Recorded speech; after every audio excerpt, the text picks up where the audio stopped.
Flash, welcome on Europedia. Yes, sir. Thank you, sir. And Flash, let me congratulate you. You have got selected in HPCL, very prestigious company. Yes, sir. Thank you so much, sir. And you are NIT Raipur graduate and you are a civil engineer, right? Yes, sir. Yes, sir. So, Flash, the purpose of my interaction with you is, to tell the students about the opportunities.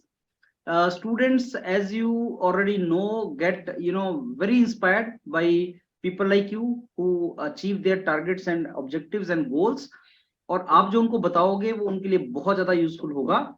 Preparation का strategy, civil engineers के पास क्या opportunities होती हैं, HPCL civil engineer क्यों join करे, HPCL की process क्या थी, रिटर्न कैसे निकाल दिया, इंटरव्यू जीटी कैसे निकाला, ये सारी इंफॉर्मेशन स्टूडेंट्स तक जानी चाहिए। पलाश, मैं स्टार्ट Yes, करता sir. हूँ। आप पहले आपके बैकग्राउंड से आप प्लीज बताएं, आप कहाँ से हैं, आप की इनिशियल स्कूलिंग वगैरह कहाँ से हुआ था, फिर आपका एकेडमिक्स कैसा रहा, कब आपने ग्रेजुएशन किया, और क्या आपका कुछ गेट का भी जर्नी रहा है, और Yes, sir. फिर आपका एचपीसीएल तक की जो जर्नी कैसी रही एकेडमिक या। Yes, sir. सर, मैं रायपुर छत्तीसगढ़ से बिलोंग करता हूँ। हाँ जी। मेरी प्राइमरी स्कूलिंग भी यहीं से हुई है। अच्छा। उसके बाद 2017 में मैंने एनआईटी रायपुर ज्वाइन किया ओके। एंड उसके बाद मेरी ग्रेजुएशन 2021 में कंप्लीट हो गई एंड फ्रॉम 2022 से मैंने गेट के लिए मेनली प्रिपेयर करना स्टार्ट कर दिया। एंड सर, एचपीसीएल का एग्जाम ऑलमोस्ट नवंबर में था। तो उसके लिए सर बेसिकली 3 स्टेज होते हैं, रिटन, जीटी एंड पीआई। तो रिटन का पैटर्न गेट से थोड़ा अलग होता है।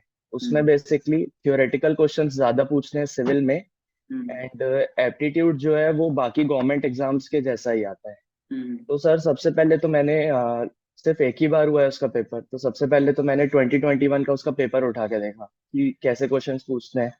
तो क्वेश्चंस का लेवल तो मतलब मॉडरेट टू इजी था, बट जो टाइम लिमिट थी वो बहुत कम थी, ओनली 150 मिनट्स। तो उसके बाद सर मैंने अपनी स्पीड पे वर्क करना चालू किया अक्टूबर के मंथ में एंड मैंने एप्टीट्यूड के लिए एक अलग से बुक ले ली थी जो भी गवर्नमेंट एग्जाम्स में प्रीवियस ईयर पूछे जाते हैं। और मैंने वो बस बुक एक बार लगा के देख ली क्योंकि गेट की प्रिपरेशन साइमल्टेनियसली चल ही रही थी।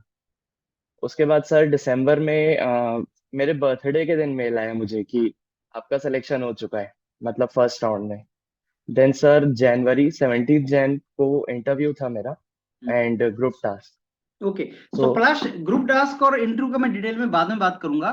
पहले दो यस तीन सर। चीज आपसे पूछ लूं कि आप एनआईटी रायपुर के ग्रेजुएट हैं यस सर। और सिविल इंजीनियर हैं, और सिविल इंजीनियर्स के पास बहुत सी जॉब्स आती रहती हैं इन गवर्नमेंट सेक्टर, एसडीओ जेईस की जॉब्स आती हैं।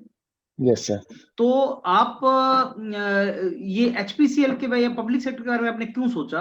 आपने अपनी स्टेट में एसडीओ जेई ये जॉब्स के बारे में क्यों नहीं सोचा?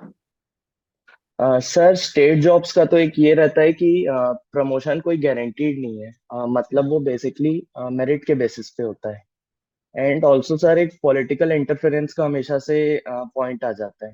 ओके। एंड सर पीएसयूज की जॉब मैंने देखी है, मतलब मेरे कुछ सीनियर्स कुछ आईओसीएल में है, कोई एचपीसीएल में, बीपीसीएल में। तो उन्होंने बताया कि जॉब्स काफी अच्छी रहती है, सीखने को काफी कुछ मिलता है एंड जो प्रमोशंस है वो आपकी एबिलिटी पे डिपेंड करते हैं मेनली।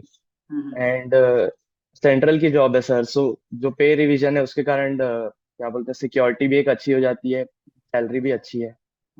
तो ये सब चीजें सर। अच्छा पलाश, आई एम वेरी श्योर आपने एनालिसिस किया होगा कि जो सिविल इंजीनियर है उसके पास क्या क्या अपॉर्चुनिटीज है गवर्नमेंट और पब्लिक में। Yes sir. आप जो स्टूडेंट नया सुन रहा है, कई स्टूडेंट ऐसा जिसको कुछ पता नहीं है, मान के चलिए उसको कोई आइडिया नहीं है, second year yes third sir. Year में सिविल इंजीनियर बैठा हुआ है, वो यस जानना सर। चाहता है कि साहब अच्छी नौकरियां कहाँ पे हैं पब्लिक और गवर्नमेंट में, तो उसके बारे में थोड़ा सा बताओ पलाश। Yes sir. सर सबसे पहले तो सिविल में मेनली सबसे ज्यादा अपॉर्चुनिटीज गवर्नमेंट सेक्टर में रहती है एंड सबसे पहले तो मोस्टली लोग गेट लिखते ही हैं।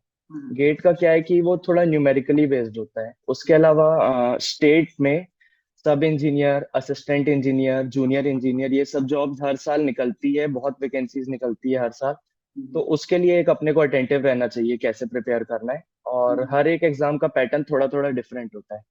उसके अपार्ट सर एसएससी जेई रहता है हर साल, यूपीएससी आईईएस रहता है एंड आजकल तो पीएसयूज ने अपने खुद के ही एग्जाम्स कंडक्ट कराने चालू कर दिए हैं, तो अपॉर्चुनिटीज तो और बढ़ते ही जा रही है दिन ब दिन। तो बहुत अपॉर्चुनिटीज है सर। अच्छा पलाश, अब एक और चीज आपसे पूछूंगा यहाँ पे, आपने क्या गेट एग्जाम भी लिखा था? यस सर, गेट एग्जाम भी लिखा है सर मैंने। एक और चीज डिस्कस करूंगा, अभी पीछे क्या हुआ लास्ट ईयर 2022 और अभी भी, यस सर। हम लोगों ने बहुत से इंटरव्यूज कंडक्ट करवाए बच्चों के जो जॉब टीचिंग की जॉब के लिए जा रहे थे। Bihar yes sir. Public service commission, Uttar Pradesh polytechnic, Haryana polytechnic, Haryana public service commission. MTech was criteria to become assistant professor and lecturer in government job.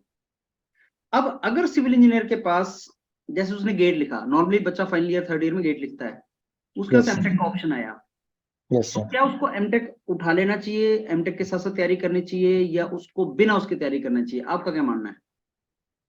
Sir मेरे हिसाब से सर एमटेक कर लेना चाहिए खाली बैठने से अच्छा, अनलेस गोल एकदम ही ज्यादा क्लियर है। अगर आपका गोल एकदम ही ज्यादा क्लियर है तो आप ड्रॉप ले सकते हो, लेकिन उसके बाद आपको इतना हार्ड वर्क तो करना ही पड़ेगा कि आपकी एक साल में या जितना भी आप टाइम दे रहे हो जॉब लग जाए। बट अगर आपको साथ में प्रिपरेशन करना है, कुछ फाइनेंशियल बाउंडेशन है, फैमिली भी सबकी अलग अलग बैकग्राउंड रहते हैं, तो सर एमटेक डेफिनेटली कर सकते हैं सर। बहुत अच्छी अपॉर्चुनिटी है आगे जाके। एक तो एमटेक आईआईटीज में कम स्कोर में गेट के हो भी जाता है, तो उसके बाद एक नॉन टेक प्लेसमेंट्स का भी अपॉर्चुनिटी है, आगे जाके हम प्रोफेसर भी बन सकते हैं। प्लस सर एक पढ़ने का मौका मिलता है जो कि बहुत बड़ा प्रिविलेज है। तो सर डेफिनेटली कर सकते हैं एमटेक। वंडरफुल। अच्छा पलाश, आपने रिटन एग्जाम एचपीसीएल 2 बार हुआ है, और यस सर। आपने पहली बार का पेपर रेफर किया और दूसरी बार खुद पेपर दिया। यस इसकी सर। डाइसेक्शन कर सकते हैं कि बच्चों को इंजीनियरिंग सर्विसेज का पेपर का पता है, गेट के पेपर का पता है, तो एचपीसीएल का पेपर की डाइसेक्शन करो, किस तरह का पेपर है, टेक्निकल और नॉन टेक्निकल, दो आपने इसके बारे में बताया भी है, यस डिफिकल्टी सर। लेवल वगैरह सर कैसा रहता है? Yes sir. सर सबसे पहले टेक्निकल सेक्शन रहता है डोमेन नॉलेज नाम से। तो उसमें थ्योरेटिकल क्वेश्चंस ज्यादा पूछे जाते हैं, एंड हर सब्जेक्ट से बेसिक क्वेश्चंस ही पूछे जाते हैं। कोई भी ऐसा नहीं रहता है कि हमसे नहीं बनेगा। और अगर न्यूमेरिकल क्वेश्चंस रहते हैं तो वो वन लाइनर रहते हैं, ज्यादा हार्ड क्वेश्चंस नहीं आते। सर इसके लिए अगर किसी स्टूडेंट को रेफर करना है कि क्वेश्चंस कैसे आते हैं, तो एसएससी जेई और इंजीनियरिंग सर्विसेज के प्रीवियस ईयर्स से काफी सिमिलर रहता है। एंड सर बेसिकली मतलब इजी लेवल के ही क्वेश्चंस रहते हैं, बट कुछ कुछ काफी स्पेसिफिक डेटा बेस्ड आ जाते हैं। तो बहुत ही थियोरेटिकल नॉलेज क्लियर रहना चाहिए, मतलब काफी थॉरो रहना चाहिए अगर डोमेन नॉलेज सेक्शन क्लियर करना है। ओके। एंड सर इसके अलावा नॉन टेक्निकल सेक्शन रहता है। तो नॉन टेक्निकल सेक्शन का लेवल सर इस बार लास्ट ईयर के कंपैरिजन में थोड़ा लेंदी आया था, थोड़ा सा हल्का सा टफ आया था। इस नाम से कट ऑफ भी हर ब्रांच में गिरा है। तो सर नॉन टेक्निकल के लिए ऐसा है कि बेसिकली हमें अपनी एक तो स्पीड अच्छी रखनी चाहिए, इसके लिए प्रैक्टिस लगती है। एंड नॉन टेक्निकल के लिए अगर हमें पढ़ना है किसी भी बच्चे को, तो प्रीवियस ईयर्स के क्या बोलते हैं बैंकिंग वगैरह के या एसएससी सीजीएल वगैरह के एक simple one liner aptitude question solve कर सकते हैं, तो उससे हो जाता है सर। वंडरफुल। एंड दोनों 85 मार्क्स के रहते हैं। वंडरफुल।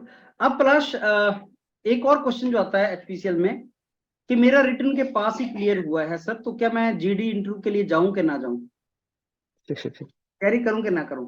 बच्चे ये सर पूछते हैं, जैसे रिजल्ट आता है ना, पूछते हैं सर यस मेरा सर। तो रिटर्न बिल्कुल पास है, तो अब जीडी इंटरव्यू में मैं जाऊं, तैयारी करूं ना करूं, क्या करूं? सर इसका एक एग्जांपल देके बताता हूँ मैं आपको। सर जिस दिन हमारा इंटरव्यू था उस दिन हम लोग there were 16 candidates, and 3-4 candidates had marks like 141, 142 and 139। And काफी अच्छे मार्क्स थे सर, और हमारे कैटेगरी का कट ऑफ था 131 point something marks. And sir mostly लगभग ऑलमोस्ट हर बच्चे के मार्क्स थे 134, 135 इसके आसपास। एंड सर जीटी में ऐसा हुआ कि ये जो 3-4 लोग थे जिनके 141, 142 मार्क्स थे, ये सब एलिमिनेट हो गए। एंड सर जिनके कम कट ऑफ थे, very close to near cut off थे, लाइक 132 पॉइंट समथिंग मार्क्स, 135, 134, उनके इंटरव्यूज क्लियर हो गए। तो अच्छा। सर बिल्कुल पूरा पूरा चांस है सिलेक्शन का। अच्छा, मतलब अगर आपको इंटरव्यू कॉल आ गया तो भाई साहब अपना 100% दो and go yes for it, sir. Right? Yes sir. Yes sir. अच्छा प्लस, अब आते हैं सबसे interesting part, group task and interview के बारे में। यस आप ये सर। बताएंगे कि ग्रुप टास्क में आपको टॉपिक क्या था, और कितने लोग थे, और कैसे रहता है ग्रुप टास्क, और ये एलिमिनेटिंग होता है, और फिर यस आप सर। डिटेल में बताएंगे इंटरव्यू के बारे में, क्योंकि इंटरव्यू एक ऐसी डोमेन है पलाश जिसमें बच्चों को, मतलब ऑनेस्टली तुम्हें बता रहा हूँ कि अभी बच्चों को अवेयरनेस बिल्कुल भी नहीं है इंटरव्यू के बारे में। Yes sir. जब रिटर्न निकलता है तो लोग इंटरव्यू के बारे में सोचना स्टार्ट करते हैं, और यस उससे सर। हो क्या रहा है, मैंने जो एनालिसिस किया है, कितनी मेहनत करके वो रिटर्न एग्जाम क्लियर करने तक के लेवल में पहुंचते हैं, उसमें 3-4 साल लग जाता है एक बच्चे को। उसके बाद यस एक सर। दो साल वो इंटरव्यू के लिए भी वेस्ट करता है। इंटरव्यू नहीं निकला, 6 महीने और वेट करो, इंटरव्यू नहीं निकला। So yes sir. इसके बारे में गाइडेंस नहीं है, and one of the ways by which we can guide students is through people like you. Yes sir. This is what asked, this is what they asked, and this is how you have to prepare. This is how you prepare HR, and this is how technical. In HPCL, I think majority was HR only. तो वो सारा yes detail sir. में आपको मैं बताना, GT and yes intake. Sir. Yes sir. Sir मुझे जब दिसंबर में कॉल आया था, तब मेरा एक बहुत अच्छा दोस्त है, तो उससे ही मैंने पूछा कि इंटरव्यू की अब कैसे प्रिपरेशन की जाए। तो सर उसका एसएसबी में आर्मी क्लियर हो चुका है, तो उसने मुझे बताया कि मैंने यूआरपीडिया से किया था, अच्छा, तो गुड। तुम भी वहां से कर सकते हो। Then sir I told him कि मैं भी वहीं से ही करने का सोच रहा था, तो चल अब तो करके देख ही लिया जाए। चलो उसको उसको मेरी ओर से थैंक्स कर देना। Yes sir. यस। कैंडिडेट, हाँ। Yes sir, definitely sir. Okay. Sir तो उसके बाद मैंने जनवरी के स्टार्टिंग में ही यूरोपीडिया की क्लासेस ले ली। एंड सर उस थोड़ा गेट भी नियर था, लेकिन मुझे पता था कि लगभग एचपीसीएल के प्रोसेस में सब आ सकता है, तो मैंने दिसंबर में ही उसका पूरा खत्म कर लिया था मॉक वगैरह देके। तो सर मैंने लगभग 10 to 15 डेज दिए एचपीसीएल को कम्प्लीटली। मैं सुबह उठते से ही यूट्यूब में वीडियोस देखता था, एंड जो जो क्लासेस रहती है, मतलब जितने भी स्नैप्स रहते हैं वो करते रहता था कंटिन्यूअसली। एंड सर मैंने सबसे ज्यादा हेल्प मुझे मिली जीटी के जो अपलोडेड वीडियोस है उससे, क्योंकि सर एचपीसीएल में रिपीटेड टॉपिक्स ही आते हैं, कोई कुछ 14 एक न्यू नहीं टॉपिक आता है। Yes sir. तो सर उससे एक उसमें एक टॉपिक था चुन्नीलाल एंड सन्स वाला, वो हमारे ग्रुप टास्क में आया। एंड सर उसको मैंने पहले ही कहीं एक वीडियो में देख लिया था, तो उसके सॉल्यूशंस मेरे माइंड में प्रिपेयर्ड थे। तो सर जब उन्होंने 2-3 मिनट दिया उसके सॉल्यूशंस प्रिपेयर करने के लिए, तब मैंने कुछ न्यू इनोवेटिव सॉल्यूशंस सोचे। तो सर ग्रुप टास्क में तो मतलब हम लोग टोटल 5 लोग थे, and the panel was of 6 members, and they gave us about 10 minutes to discuss and summarise the entire group task. तो सर काफी अच्छा स्मूथली गया, ग्रुप टास्क क्लियर हो गया। And sir mainly group task में मैंने देखा एलिमिनेशन 2 वजह से हुआ था। एक तो सर जो दूसरे लोगों को कट कर रहा है, बोलने नहीं दे रहा, सिर्फ अपना ही बोले जा रहा है, दूसरों को मौका ही नहीं दे रहा है। एंड सर सेकंड रीजन था कि ना जो लोग बिल्कुल ही कुछ नहीं बोल रहे हैं या रेलिवेंट पॉइंट्स नहीं बोल रहे हैं, आउट ऑफ द बॉक्स चले जा रहे हैं बिल्कुल। तो सर ये 2 वे में टोटल एलिमिनेशन हुआ। ग्रुप टास्क क्लियर हो गया सर, उसके बाद इंटरव्यू स्टार्ट हुआ। इंटरव्यू सर मेनली आपके जो फॉर्म रहते हैं, दो काफी लेंदी फॉर्म रहता है, काफी हर चीज डिटेल में पूछी गई है, मोस्टली उसी से रहता है। एंड थोड़ा बहुत सर किसी से टेक्निकल पूछ सकते हैं, बट मोस्टली एचआर बेस्ड था सर इंटरव्यू। तो आप मेरे को ये बता सकते हैं पलाश की इंटरव्यू में क्वेश्चंस कैसे कैसे पूछे थे, पूरा डिटेल यस सर। डिस्क्रिप्शन जो भी आपको यस याद सर। है। Yes sir. सर सबसे पहले मैंने रूम में एंटर किया, एंड बैठते ही सबसे पहले मेरा इंट्रोडक्शन हुआ। I told them everything about me. I belong to Raipur Chhattisgarh. I have done my graduation from NIT Raipur. I told them about my major project, and so I like playing badminton. I like doing photography, swimming. तो sir उसके बाद सबसे पहले ये पूछा उन्होंने parents के बारे में कि फादर क्या करते हैं, बिजनेसमैन है, मदर क्या करती है, about the siblings. Then sir they asked about कि लाइक सर उन्होंने मेजर प्रोजेक्ट के बारे में पूछा कि जैसे मेरा मेजर प्रोजेक्ट था terrazyme as a construction material with red mud. तो उन्होंने पूछा कि कौन से टेस्ट आपने परफॉर्म किए, जैसे मैंने सीबीआर टेस्ट परफॉर्म किया, तो उसके बारे में थोड़ी टेक्निकल नॉलेज कि कितने दिन सोक किया जाता है सैंपल, एंड सीबीआर का एक्चुअल वैल्यू क्या होता है, सीबीआर को हम क्यों यूज करते हैं। सर उसके बाद उन्होंने ये सब पूछा कि पेट्रोल पंप में आपको एज अ सिविल इंजीनियर क्या क्या देखने को मिलता है। तो मैंने बताया कि लाइक फ्लोरिंग रहती है फ्रिक्शन के लिए, देन कैंटिलीवर रूफ रहती है, कॉलम्स रहते हैं, ये सब। सर उसके बाद उन्होंने पूछा मेरे से कि जैसे सर मेरा जो ग्रुप टास्क था, उसमें सर मैंने स्टार्ट भी किया, बीच में थोड़े बहुत पॉइंट्स भी दिए, एंड कंक्लूड भी किया मैंने।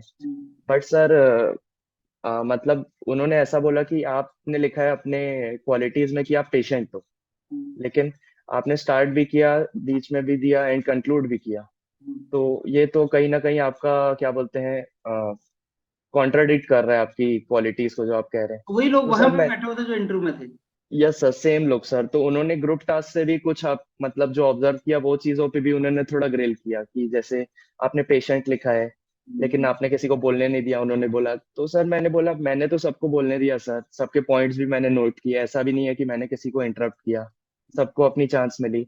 बट सर कंक्लूजन के टाइम मैं ये मतलब मैंने ये बोला कि मुझे पॉइंट्स नोट कर लेने चाहिए थे, बट बोलने का दूसरे को मौका मिल जाना चाहिए था। तो थोड़ा मैंने अपनी गलती भी एक्सेप्ट कर ली। तो जो सबसे लेफ्ट में इंटरव्यूअर थे वो काफी खुश हो गए, जो सबसे ज्यादा लोगों को ग्रिल कर रहे थे।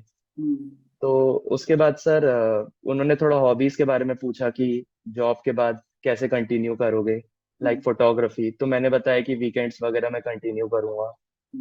अ, यही सब पूछा सर। मतलब काफी अच्छा इंटरव्यू था। इंटरव्यूअर पैनल के लोग भी काफी मतलब अच्छे ही थे।